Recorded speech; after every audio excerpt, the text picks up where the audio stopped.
महाभारत के 3 ऐसे योद्धा जिन्हें अर्जुन भी नहीं हरा सकते थे। कुरुक्षेत्र की रणभूमि में पांडवों और कौरवों के बीच जो युद्ध लड़ा गया, उसमें वैसे तो कई महान और पराक्रमी योद्धाओं ने हिस्सा लिया, लेकिन आज भी इन योद्धाओं में सबसे सर्वश्रेष्ठ अर्जुन को ही माना गया है। लेकिन अर्जुन के इतना पराक्रमी होने के बाद भी ऐसे 3 योद्धा थे जिन्हें महाभारत में युद्ध में हरा पाना अर्जुन के बस की बात नहीं थी।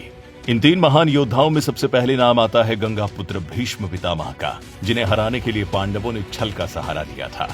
दरअसल महाभारत के युद्ध में भीष्म पितामह पांडवों की सेना पर कहर बनकर टूट रहे थे। वो जिस ओर जाते वहां सैकड़ों पांडव सेना को मार गिराते। ये देख पांडव चिंतित हो गए। ऐसे में भगवान श्री कृष्ण ने भीष्म पितामह का वध करने के लिए शिखंडी का सहारा लिया। शिखंडी अंबा का ही पुनर्जन्म था, जो किसी समय में भीष्म से विवाह करना चाहती थी, लेकिन जब भीष्म ने उसके विवाह प्रस्ताव को ठुकरा दिया तो भगवान शिव के वरदान के बाद अंबा बाद में राजा द्रुपद के यहाँ शिखंड के रूप में जन्मी। बाद में महाभारत के युद्ध में शिखंडी अर्जुन के साथ उसके रथ पर सवार होकर भीष्म पितामह के सामने आ गया। अब क्योंकि भीष्म पितामह ने स्त्रियों पर शस्त्र नहीं उठाने की प्रतिज्ञा की थी और वे ये जानते थे कि शिखंडी स्त्री से पुरुष बन गया था, इस कारण भीष्म ने अपने शस्त्र रख दिए। तभी अर्जुन ने शिखंडी को ढाल बनाकर भीष्म पर तीरों की वर्षा कर दी। कहा जाता है कि अगर पांडवों ने शिखंडी का सहारा नहीं लिया होता तो इस युद्ध में अर्जुन भीष्म पितामह को कभी पराजित नहीं कर पाता। भीष्म पितामह की तरह ही महाभारत के दूसरे सबसे बड़े और महान योद्धा थे गुरु द्रोणाचार्य, जिन्होंने कौरवों और पांडवों को अस्त्रों और शस्त्रों की शिक्षा दी थी। क्योंकि अब गुरु द्रोण अर्जुन के भी गुरु थे, ऐसे में उन्हें हराना अर्जुन के लिए संभव नहीं था। ऐसे में एक बार फिर पांडवों ने छल का सहारा लिया। ये बात है युद्ध के 14वें दिन की, जब श्री कृष्ण की माया और पांडवों के साहस के कारण कौरव बुरी तरह से हार रहे थे। ऐसे में क्रोधित होकर गुरु द्रोणाचार्य ने 1000 पांडव सेना युधिष्ठिर के अंगरक्षक विराट और द्रुपद को मार डाला। इसके बाद भगवान को एक युक्ति सूझी। योजना के तहत युद्ध में ये बात फैला दी गई कि अश्वत्थामा मारा गया।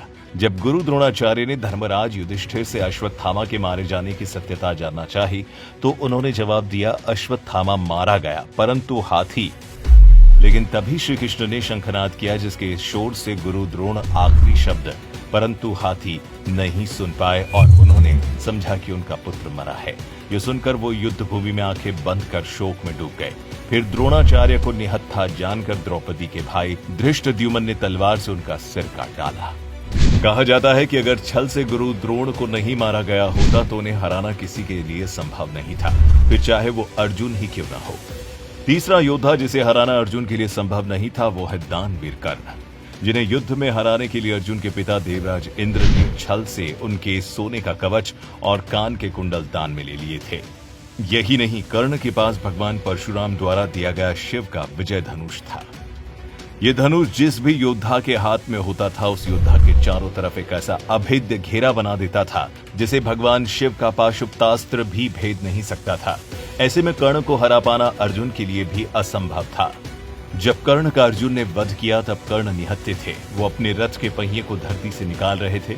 साथ ही वो एक श्राप के कारण अपनी धनुर्विद्या भी भूल गए थे, जिसके और भगवान श्री कृष्ण के साथ के कारण ही अर्जुन उन्हें मारने में सफल हो पाए।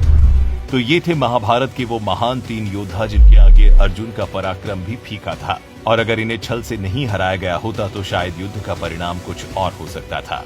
आप इस बारे में क्या सोचते हैं? नीचे कमेंट करके जरूर बताएं।